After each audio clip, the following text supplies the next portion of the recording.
Good morning! Napunta ako ngayon na palengke. Bibili ng pagkain ng buntis.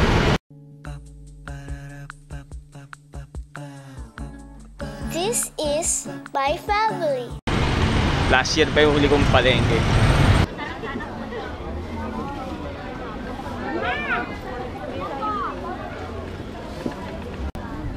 Bili ako ng pagkain ng buntis. Tahong tsaka talbos.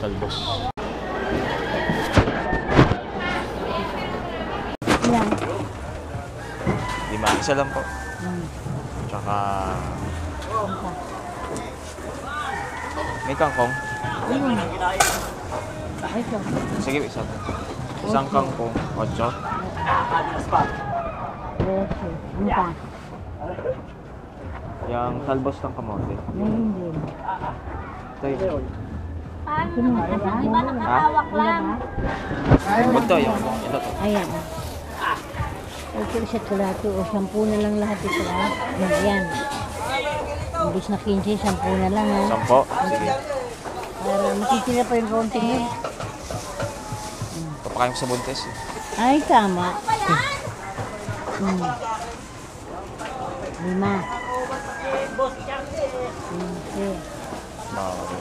Isa. 8. Yung isa talaga. Ay. 23. Ano pa na?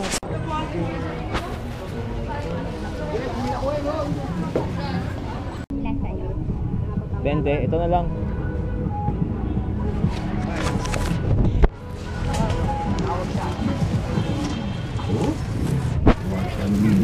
₱20 yung santo po ng melon.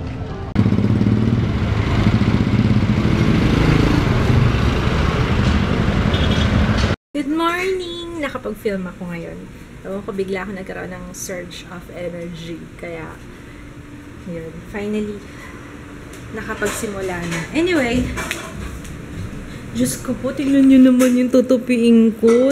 Tuwing makikita ko yan, nanginginig na yung tuhod ko. Yung tutupiin ko. Ang dami. Naiwan ko kasi yan before kami umalis. Mamaya ka sa akin. Ito kami nagkakasundo sa mga pageant. Sabi ko, ano ka na eh. Ang tagal ba? Pag maglalagyan. Ano tawag doon? Pag maglalabas na sa maglaladlad na. Get out? Ano yun? Come up? Na-enjoy niya yung mga ganyang beauty pageant. Lalo na Miss Universe. Nalad ka Miss Universe. Brazil. Tingnan niyo naman, ginawan pa ako ng melon ng aking asawa. Magkano bili mo sa melon? ₱20 lang. 4 na perasong melon, ₱20 lang sa palengke. Yun. Tapos, bakit parang smoky yung paningin ko? Nanonood kami ng nasa na kami, top 10 ng Miss Universe. Sarap talaga ng melon. Papa may nag-comment, sabi ni Clea Marie, boy ang baby mo, I guess, kasi mababa ang beats per minute ng heartbeat. Pag girl kasi mataas, tested and proven ko na. Ayun, nasaya. Ano naman ako, natuwa naman ako. Sana boy. Pero okay lang din kay girl. Pero syempre kung ako papipiliin, syempre gusto ko. Nalulungha ako, kaya siguro parang hazy yung paningin ko. Ang tahimik ng bahay. Tulog yung mag-ama ko, si Jeya, nagnap. Si Papa, tulog. Kaya ako naman, kasi kanina nagnap na ako. Ang gagawin ko ay magtutupi. Alam niyo, minsan may feeling ako na parang hindi ako buntis. Kasi wala akong nafe-feel. Sabi ko nga ang bait-bait naman itong baby ko. Hindi ako nahihirapan. Kasi kay Jaya talaga, wala akong magawa buong araw. Buti na lang, may katulong kami noon. Ngayon, parang wala lang. Sana magtuloy-tuloy na na ganito lang yung pakiramdam ko. Hindi ako ganun ka. Although, atukin ako, oo. Minsan, alam niyo ba, nakakatulog. Kahapon, nakatulog ako nang nakaupo. Hindi pa ako nakakatulog nang nakaupo ever. Unless na nasa sasakyan. Nakaupo ako, tapos si kids nasa lap ko. Nakatulog ba naman ako? Napifeel ko na yung ulo ko bumabagsak-bagsak ng ganyan. Ayun. Sana nga tuloy-tuloy na, hanggang sa kabuanan ko. Bait na tong baby ko. Feeling ko mabait tong baby ko paglabas. Andun ako sa awkward phase na hindi pa obvious na buntis ako or baka busog lang. Hindi ko alam kung ano susuotin ko. Kailangan ko na yata. Kasi parang sobrang aga pa. 8 weeks pa lang ako eh. Kaya hindi ko alam kung pwede na siguro to. Para lang ba akong nakakain ng na busog lang. Hindi dapat dito sa taas no. Pero malaki na talaga yung puson ko dito Anyway, na nga. Para nakakahiya tuloy. Pag may nakita sa akin. Hindi pa kasi hindi pa obvious. Tapos pag tinanong, ilang buwan ka na? 2 months. Parang ang bilis. Gusto mo gamitin yung blender mo sa user, kapitan mo ng micro-blender. So, pag nagkabit ka sa middle ng blender mo, convert mo yung top cover. Ayan. Pwede mo na siya magamit as a user snack to. Halimbawa, gusto mo makapag-extract, dito kahit anong puri ng putas, tanggalin mo lang yung pinaka-center cover. Halimbawa, pag gagawin mo siyang user, magkakapas ka ng ampalaya. Diba? So, kung bakit ampalaya yung kinakatas ko, kasi pangalawang hindi man sa ng Pilipino yung diabetes diba? Ang Pilipino kasi totally, sa araw-araw na pamumuhay natin, bigas talaga totally bumubuhay sa atin. Diba? So, mayaman po sa kabuhay nila, hindi natin namamalayan, tumataas na yung ating blood sugar. Kaya lang sir, kapag tumaas yung blood sugar mo, huwag na natin 5%. Although common na, normal talaga tumataas ang blood sugar ng isang tao. Wala, kapag kumus po tayo ng diabetes, yun talaga totally, hindi na bigay yung diabetes. Diba? So this time, kung gusto mong makapag-prevent, kasi according naman sa mga doktor, prevention is always better than cure, so mas maganda pa rin mag-prevent. So ito po, yung ampalaya. Akala yung iba, kapag sinabi ng doktor kumain ka ng ampalaya, hindi naman pinakain ng ilaw. Pero totally honestly, maraming taong kumakain ito ng ilaw. Yung iba nga, ginagawang salad, no? So this time, pag hindi mo kaya yung pait, mag-add ka ng pipino. So pag beginner kasi so this time, yung pipino po kasi universal solvent, 80% ng water, 20% po yung fiber. Maganda to sa mga dehydrated na tao, especially kulang ka sa tubig sa katawan, mainam po ito, yung pipino. No? So this time, for example, sa gusto mong makaiwat sa stroke, ito, maganda rin po ito. Ang water therapy, mainam din pong gamitin ng pipino. Ang pipino kasi, rich in alkaline water. Na alkaline also, kailangan ng katawan natin na number 1, supplement ka ng doktor, 8 glass of water a day. Pero pag nag-take ka lang isang basong katas ng pipino, equivalent yan 6 na basong tubig. Nalapat pinag-aalay. The moment na maglapat, magtitinggal, long press, init lang mo pang-press. Huwag pang pigilan. Push-in ko lang, push-in ko. Kapag naglapat mo, nag-alay yung pinakaputpusan ko ng ugali, yung indication na gusto yung ginagawa mo. So this is what you got, sir. Now, ito po yung tinatawag. Gusto ko yung yung blender. Ano pa na nun Magic blender? Magic blender. Gusto ko. Ay, bullet pala. Magic bullet. Gusto ko siya talaga. Kaso 3 pounds. Frozen tinapa?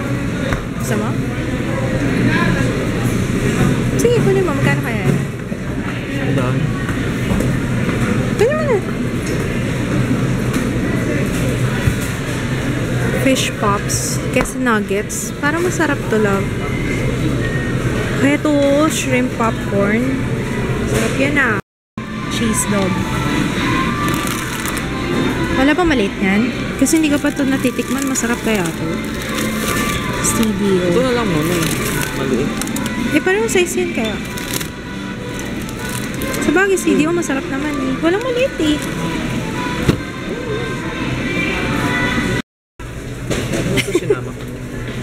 Sarap, parang ang sarap magsawsaw.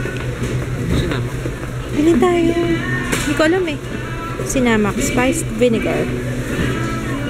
Parang ang sarap magsawsaw ng ano dito. O ito, spiced tuba vinegar. Alam nyo ba, nakalimutan ko, hindi ko pa pala na-upload yung vlog. Nasa isip ko na-upload ko na. Hindi pa ako tapos actually mag-edit. Gusto ko talaga yun, yung magic bullet. Kasi kahit mabasa siya, pwede mo nga siya hugasan sa running water ha. Pwede pa ilubog. Lubog sa tubig. Gusto ko talagang bilhin yun. Kasi pwede na siyang maging food processor. Pwede siyang blender, juicer, ano bang tawag doon? Yung pang-grind ng bigas, pang-refine ng sugar. Basta yun. Gusto ko talaga siya. Kasi kung bibilin mo isa-isa yung appliances na, syempre kung bibili mo siya individually, mas mahal yung juicer, bibili ka blender, diba? May nakatry na ba sa inyo noon? Kung hindi ko alam kasi kung okay siya eh, kasi mamaya, lang, hindi siya heavy duty. Pero heavy duty naman siya. Magluluto yung aking chef. Si Chef Kits. Tutulungan kita maggayat. Akala ko ikaw magluluto. Sabi mo ikaw. Ay, ako ba? O di ikaw na lang maggayat, ako magluluto. Sige, okay lang. Nag-prepare ako ng ayan o. Meron akong emergency crackers. Ito sunflower to eh. Kasi hindi ako pwede magpagutom. Kapag nagutom ako, pag sinikmura ako, kailangan kumain ako kagad. Ito, Graham. Ayan na, ang fish cracker. Ang sarap! Tikman mo! Dali! Ano masasabi mo sa sausawan? May natikman kasi kami dun sa may Nueva Vizcaya, sa hotel. Yung sausawan nila. Ang sarap. Ito yata nga yun. Mamacita's Sinamak Spiced Vinegar. Ang sarap. Ano, love? What can you say?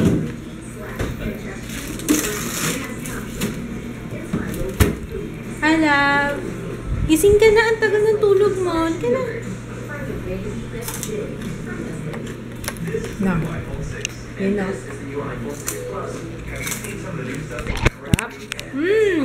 Luto tayo ng tahong.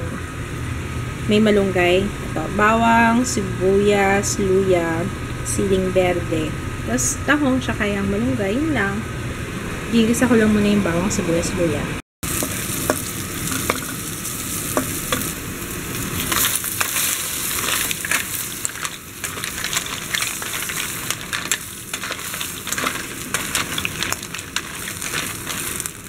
Lagyan natin 7-Up.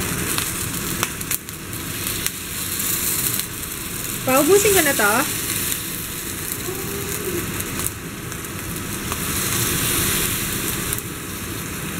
Yes! We're gonna eat.